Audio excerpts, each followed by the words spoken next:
Assalamualaikum warahmatullahi wabarakatuh. Salam sehat bagi kita semua. Semangat pagi. Pagi, ada di Lestari. Perkenalkan, nama saya Kak Dimas. Perkenalkan, nama saya Kak Ros. Perkenalkan, nama saya Kak Vina. Perkenalkan, nama saya Kak Dela. Perkenalkan, nama saya Kak Mutri. Nah, di kesempatan kali ini kita akan membahas tentang kebinekaan MA. Bagaimanakah itu? Mari kita simak dari WKBK. Assalamualaikum warahmatullahi wabarakatuh. Bismillahirrahmanirrahim. Alhamdulillahirabbil alamin. Wa bihi nasta'in ala umuri dunya waddin. Wassalatu wassalamu ala asrofil anbiya'i wal mursalin wa ala alihi wa sahbihi ajma'in, amma ba'du. Yang saya hormati calon siswa baru Madrasah Aliyah, peserta masa ta'aruf siswa Madrasah Aliyah Al-Hadi tahun ajaran 2020-2021 yang saya banggakan sekaligus yang saya cintai. Dalam kesempatan pagi hari ini yang sangat cerah, di hari pertama kegiatan Matsama untuk Madrasah Aliyah tahun 2020-2021, perkenankan sebelum saya menyampaikan session kekurikuluman yang oleh panitia diamanatkan kepada saya untuk memberikan deskripsi atau gambaran kepada peserta pada kalian semua tentang apa itu kurikulum dan bagaimana kurikulum ini dilaksanakan di madrasah ini. Perkenalkan, nama saya Asmuni MPD dengan panggilan kerennya Pak Cakra. Bagi alumni-alumni yang datang dari Madrasah Sanawiyah mungkin tidak asing dengan panggilan yang sangat familiar tersebut.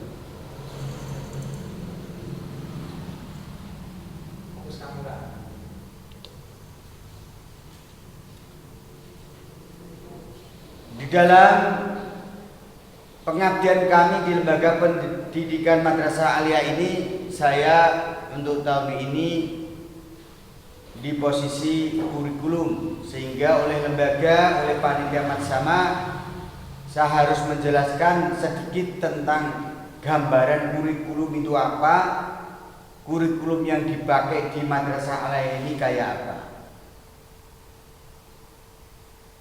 Oleh karena itu,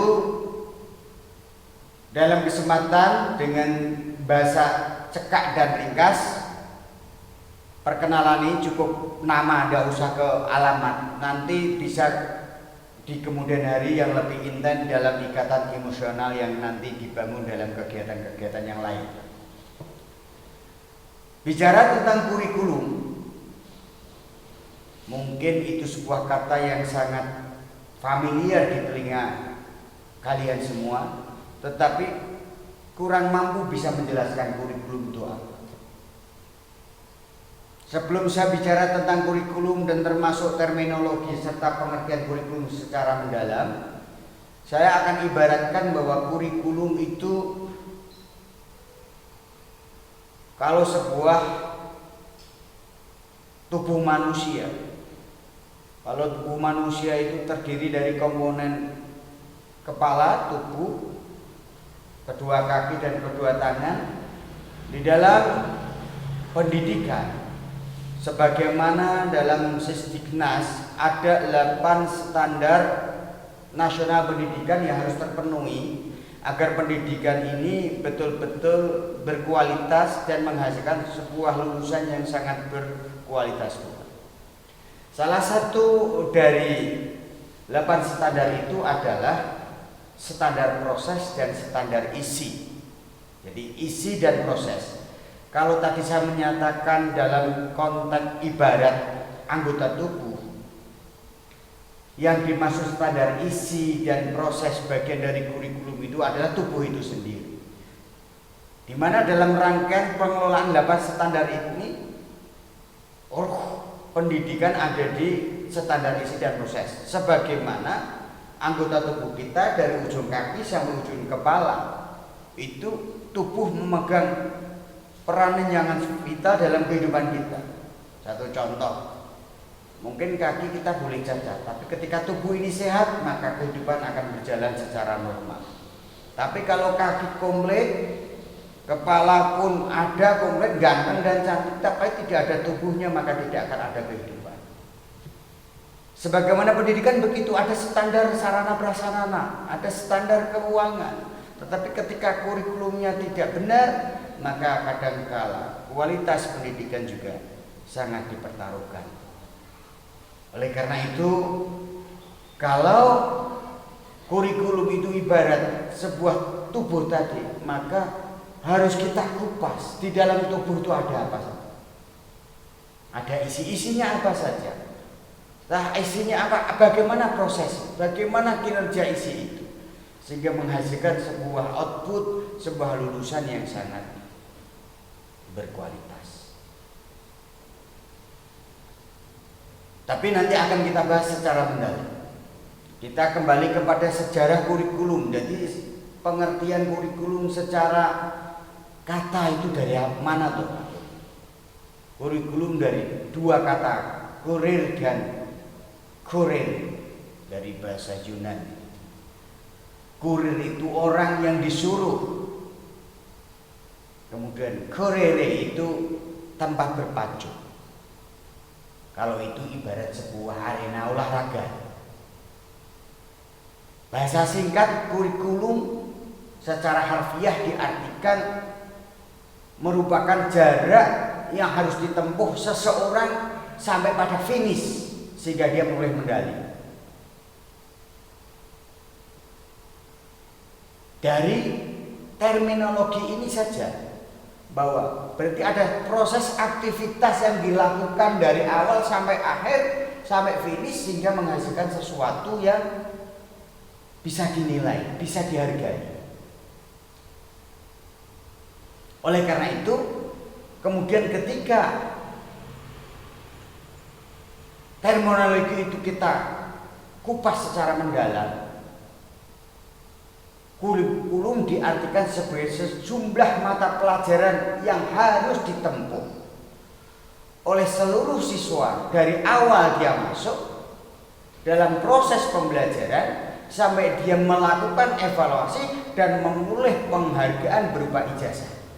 Nah, proses dia masuk sampai proses dia pembelajaran, ada evaluasi, ada indikator kelulusan, ada indikator nilai, ada indikator kemudian pernyataan dia lulus. Itulah sebuah proses yang dibungkus dalam bungkus bernama kurikulum.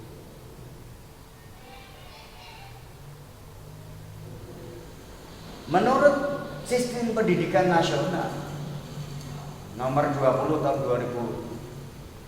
2003 tentang Sisdiknas dikatakan bahwa kurikulum adalah seperangkat rancangan dan pengaturan mengenai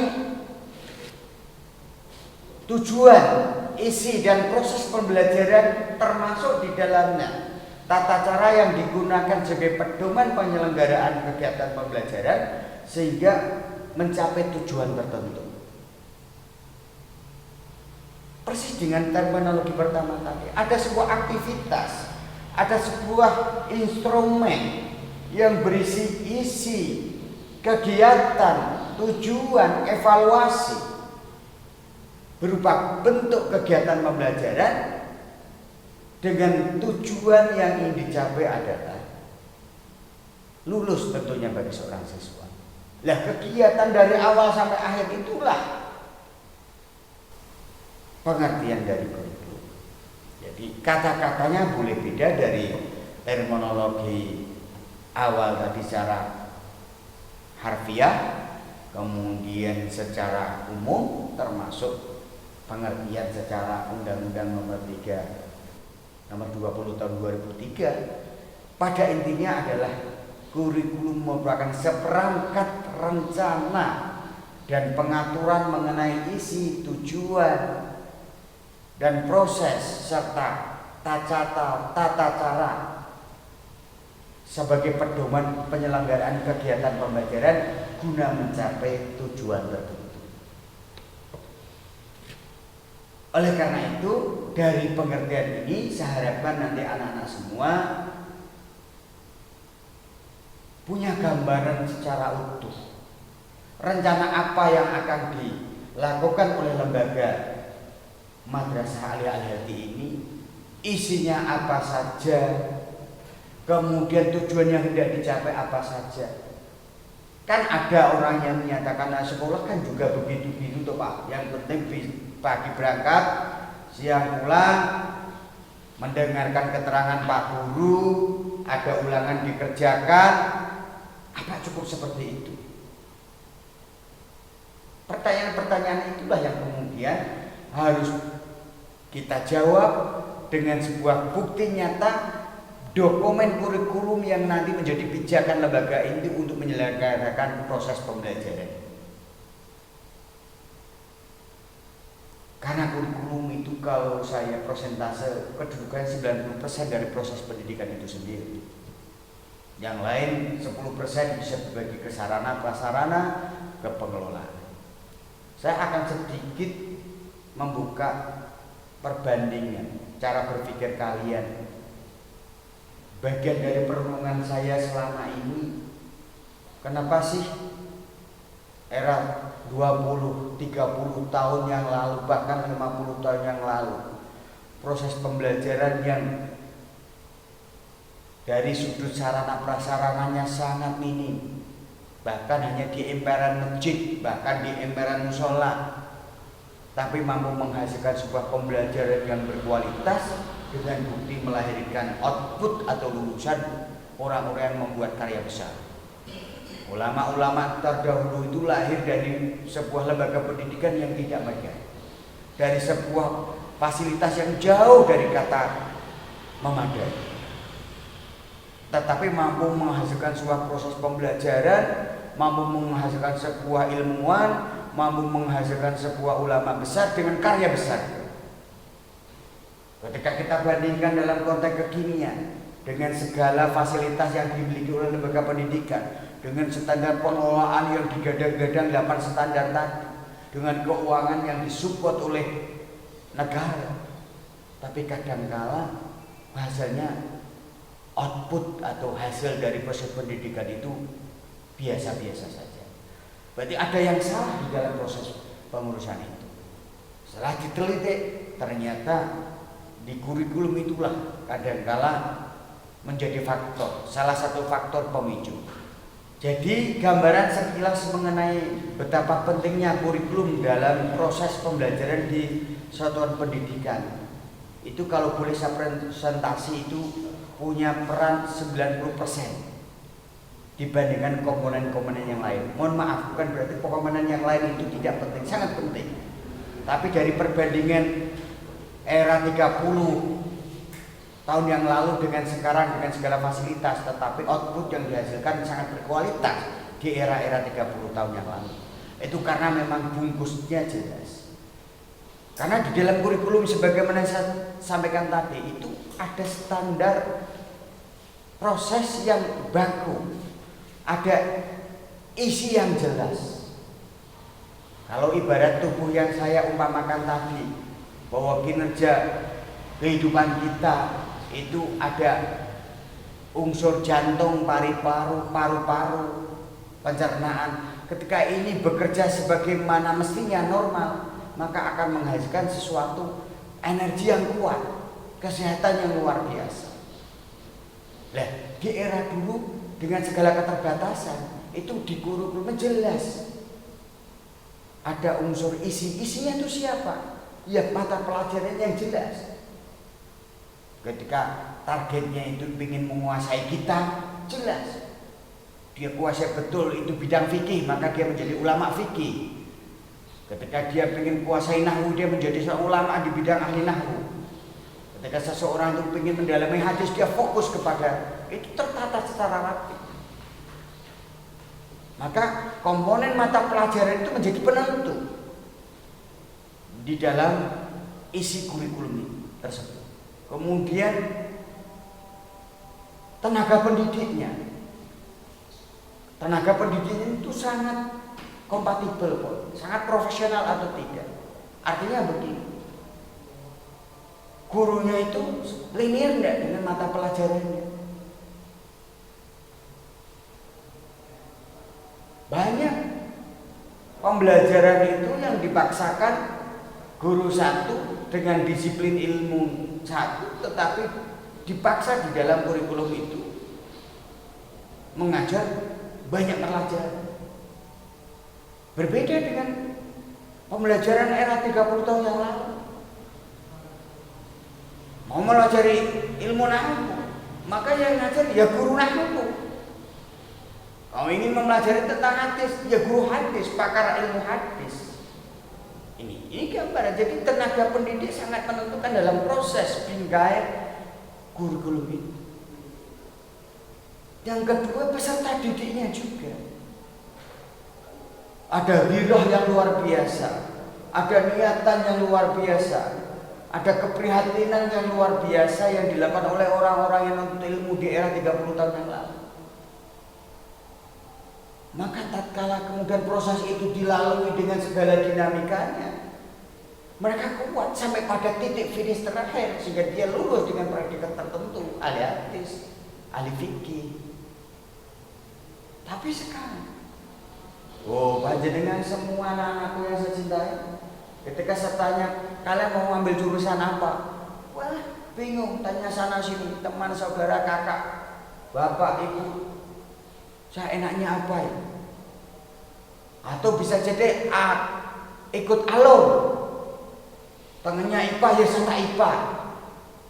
Temennya mayoritas IPS saya tak IPS. Temennya mayoritas agama saya tak ikut agama. Sehingga dari identifikasi ini saja, ghirah dari siswa itu saja sangat menentukan kualitas dari pembelajaran juga. Oleh karena itu, ada satu yang harus dipahami dalam kurikulum itu. Salah satunya adalah landasan filosofis. Landasan filosofis kurikulum yang mau dibangun di madrasah itu apa? Paling tidak ada 5 landasan filosofisnya. Satu, pengembangan komponen kompetensi. Jadi kemampuan apa yang mau digarap? Tidak mungkin dalam sebuah diri seseorang harus menguasai semua mapel. Itu tidak mungkin, justru tidak hasil. Jadi ada kompetensi yang dirumuskan. Yang kedua, mengembangkan komponen pembelajaran manusiawi. Humanism learning. Jadi pembelajaran yang berorientasi kepada kemanusiaan. Karena pendidikan itu adalah manusia, bukan robot, bukan patung, bukan benda mati. Maka ketika proses pembelajaran itu dibingkai, dibungkus dengan sesuatu yang sangat manusiawi, maka pesan dari pendidik kepada peserta didik akan nyampe. Karena apa? Karena yang menyampaikan itu manusia dengan cara proses yang manusiawi, dengan kegiatan yang manusiawi, objeknya atau orangnya atau peserta didik itu manusia, maka pesan akan nyampe.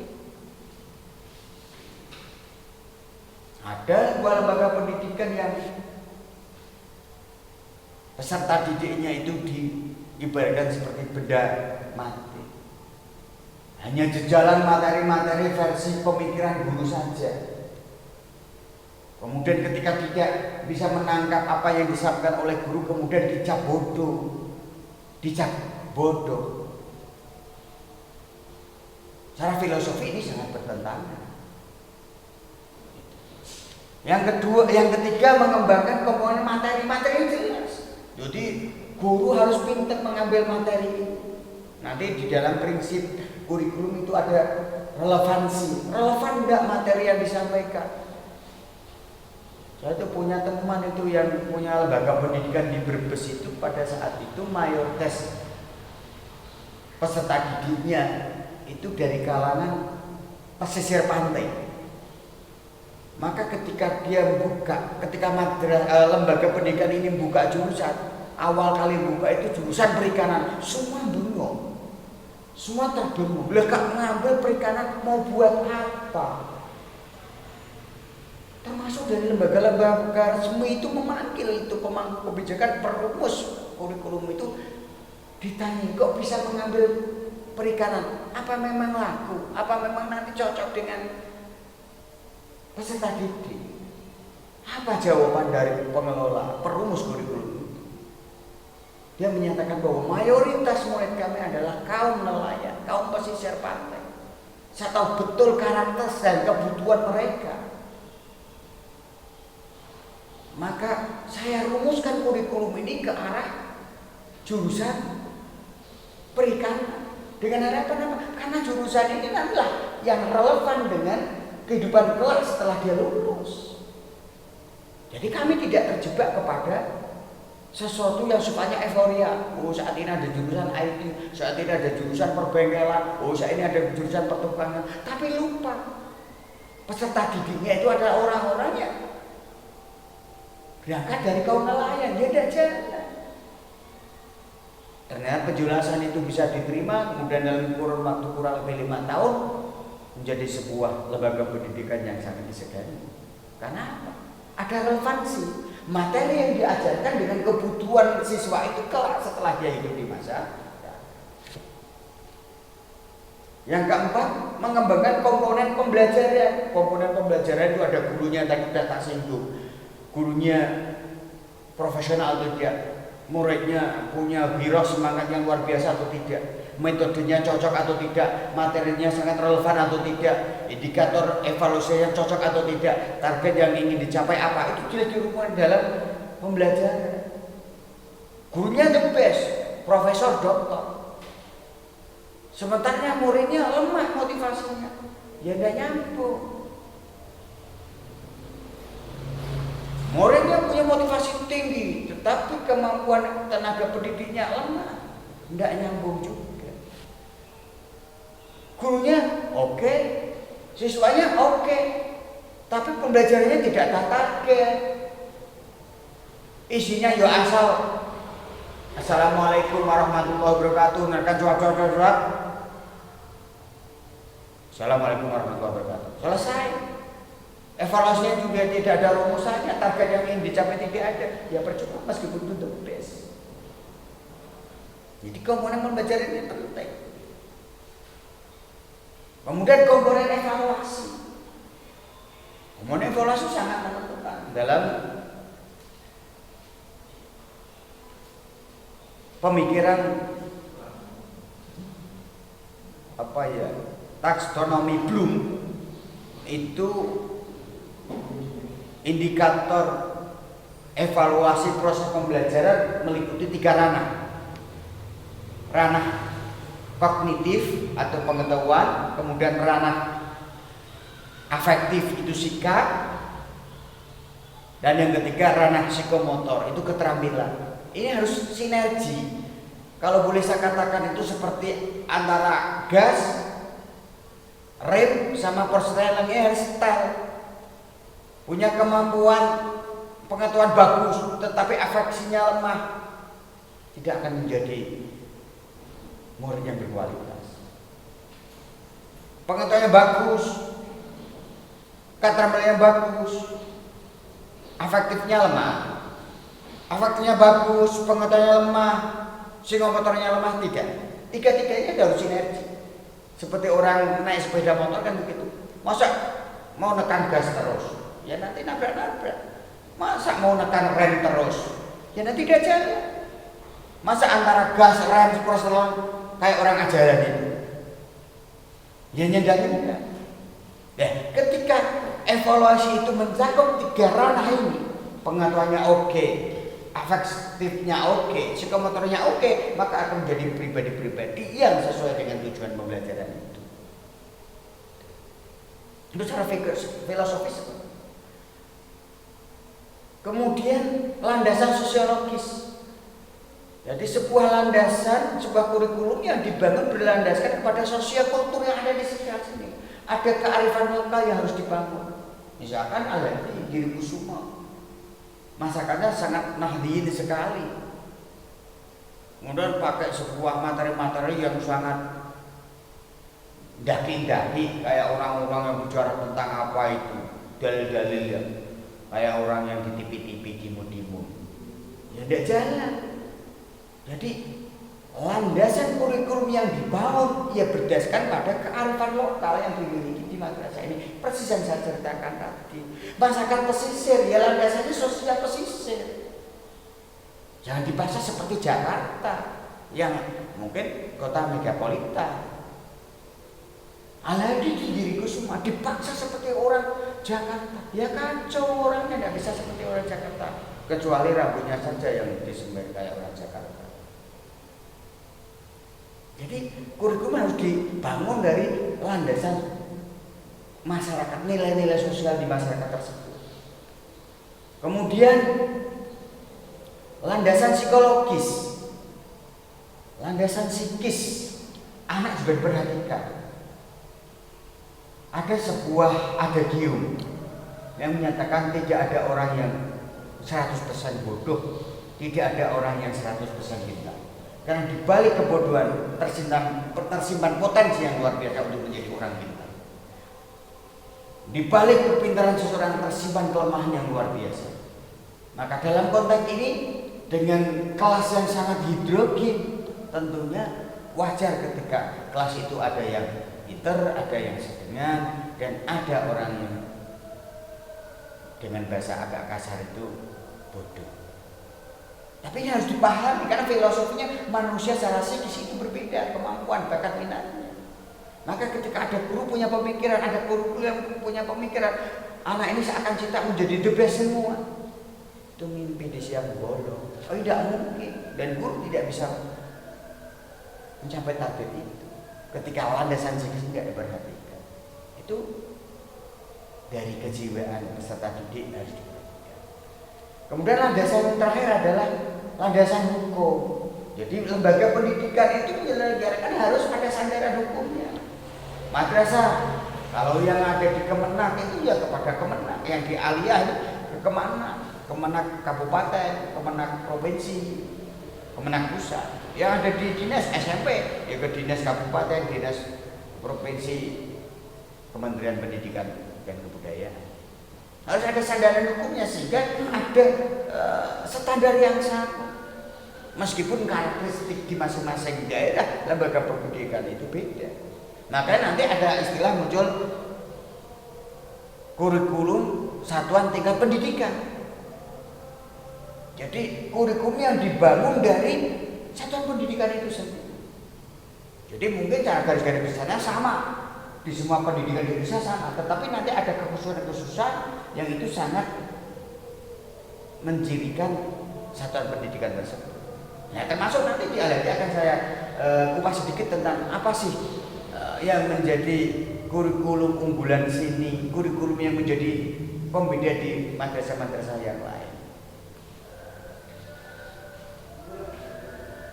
Kemudian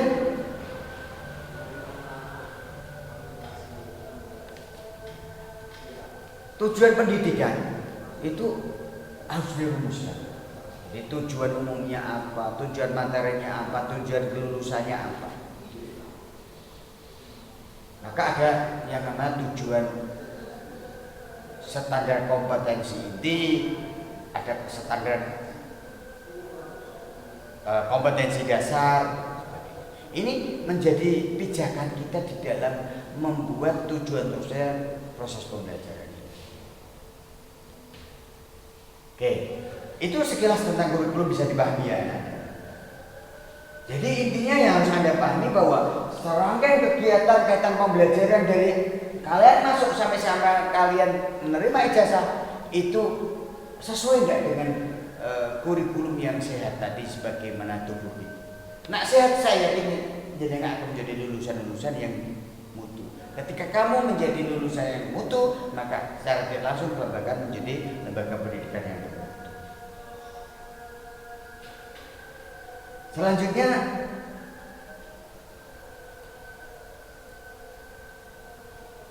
untuk kurikulum Al-Hadi, langsung menukik ke kurikulum Al-Hadi.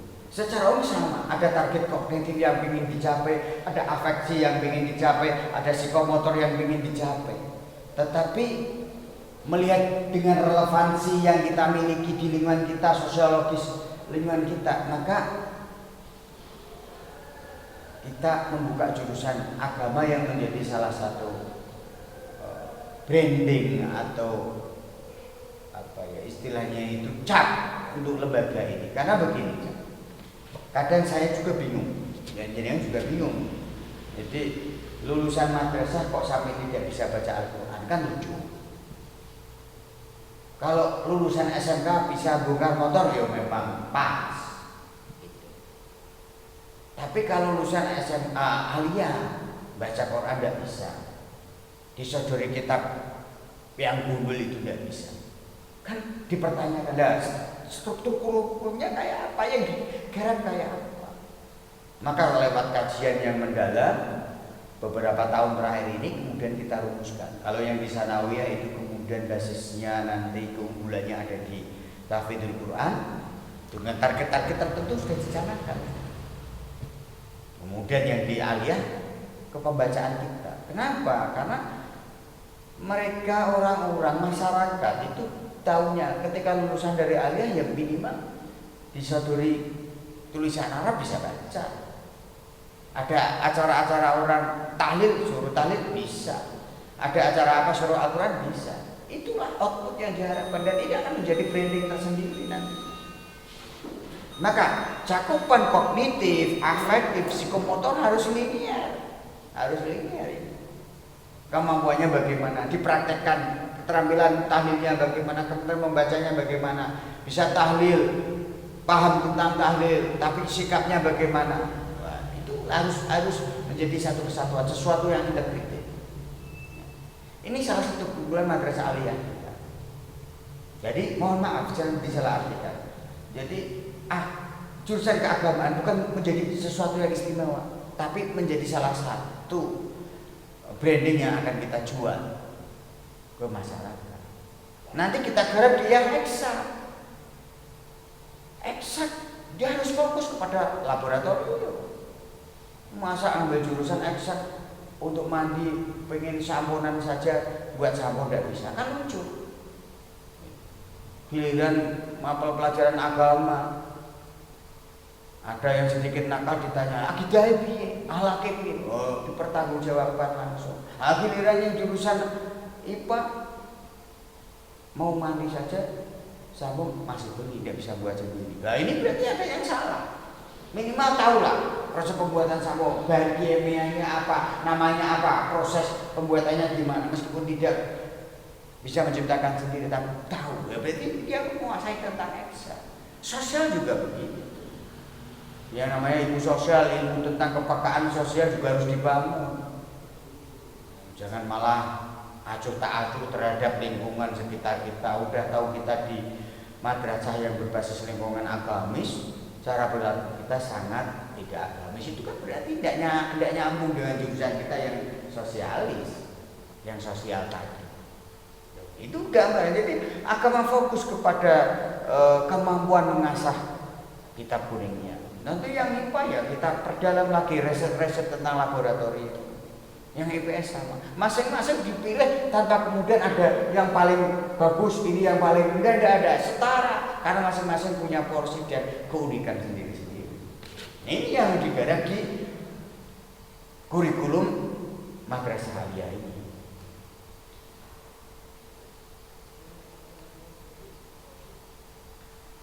Kemudian evaluasi itu di sini ada evaluasi yang bersifat harian, ada bersifat sumatif semester itu, ada ujian yang mencakup 3 dimensi. Jadi proses pembelajaran itu di dalamnya tidak hanya pelajarannya kayak apa, ngulangi gitu. Enggak, juga evaluasinya juga dinilai. Yang paling menentukan itu pada evaluasinya evaluasinya kacau atau tidak. Membuat evaluasi tidak mudah. Masa untuk madrasah aliyah saja evaluasi apa yang dimaksud dengan pengertian akidah, itu kan lucu. Tidak ada house thinking. Nah, bahasa kurikulum sekarang itu ada house thinking, pemikiran tingkat tinggi. Jadi sebuah pemikiran yang analitik. Nah, ini mulai digarap oleh pemerintah dan ini sudah masuk di dalam struktur kurikulum. Jadi nanti yang di aliyah, mohon maaf ya agak beda, ini dari SMP dan MTS dulu. Nanti kita betul-betul diajak untuk berpikir kritis. Karena usia alumni madrasah aliyah atau SMA itu memang harus diciptakan pemikiran-pemikiran yang sangat kritikal, kritis. Nah, kemudian berpikir tingkat tinggi, kemampuan literasinya bagaimana, kemampuan numerasinya bagaimana, itu lagi digalak-galakkan oleh pemerintah. Ketika ini tidak dijawab oleh lembaga ini, dibungkus di dalam kurikulum, ya nanti kita ketinggalan. Padahal di paparan Pak Kepala Sekolah kemarin jelas itu ada visi madrasah menciptakan peserta didik yang berprestasi, berilmu, beramal amaliyah, berilmu ilmiah, bertakwa ilahiyah. Wah, ini 3 ranah aspek evaluasi masuk semua itu. Ini selaras dengan visi kita. Ya, oleh karena itu, karena visi kita seperti itu, ya kita bungkus, kita poles, kita buat semacam karakteristik yang mencerminkan karakteristik madrasah aliyah. Cara pembelajarannya mungkin kita dengan sekolah tetangga, dengan merangkit boleh sama, tetapi ada sesuatu yang kita kelas berbeda, itu menjadi keunikan kita. Nah, itu nanti terpapar di kurikulum. Untuk prinsip kurikulum, tadi udah nyinggung, ada membuat struktur kegiatan pembelajaran dari materi, dari gurunya, dari penyampaian metodologi, dari evaluasinya, itu harus memperhatikan relevansi tadi data singgung, kesesuaian antara kebutuhan peserta didik setelah nanti lulus dengan proses pembelajaran. Tuh. Fleksibilitas harus luas, harus menyesuaikan keadaan. Masa kurikulum dari tahun 96 sampai 2020 sama, itu namanya tidak fleksibel, tidak luas. Ketika kontinuitas itu berkesinambungan. Dulu bisanya ini, nanti ditingkatkan ini. Ya kayak itu dulu ketika kalian ngaji itu sama guru-guru ngaji di masjid, di musola itu, dari juz amma, dari guru hijaiyah, abata, sampai bin bin, itu tidak langsung bisa ke Al-Quran. Sekarang dari qiraati itu terus ke juz amma apa setelah itu sampai kepada Al-Quran. Ada satu kontinuitas pembelajaran, tidak bisa langsung dijujuk. Kemudian efektivitas kurikulum harus menciptakan formula kurikulum itu efektif. Tuas bagus tetapi tidak efektif untuk diterapkan, ya percuma, itu namanya mimpi di siang bolong. Nah, praktis, tidak terlalu bertele-tele, tapi yang penting berjaga pada kebutuhan kebutuhan anak apa, itu ya. Kemudian ada relevansi atau kesesuaian antara eksternal dan internal. Maksudnya apa? Jadi peserta didik itu nanti setelah lulus itu akan ada 2 kemungkinan. Dia akan digunakan di masyarakat, juga ada kepentingan untuk madrasah itu sendiri. Nah, di titik ini maka kurikulum harus dibungkus lulusan ini berdaya guna ketika di masyarakat, juga bernilai guna di lembaga tersebut. Itu yang dimaksud punya relevansi eksternal dan internal. Kemudian ada verifikasi kurikulum. Itu semua dibungkus di dalam struktur kurikulum di madrasah aliyah. Insya Allah ada sesuatu yang beda di sini. Yang penting panjenengan paham tentang kurikulum. Salah satu komponen kurikulum adalah siswa, guru, metode pembelajaran, evaluasi, sampai pahami, sampai ikuti, maka akan menghasilkan sebuah hasil yang maksimal. Akan menjadi lulusan yang sangat baik.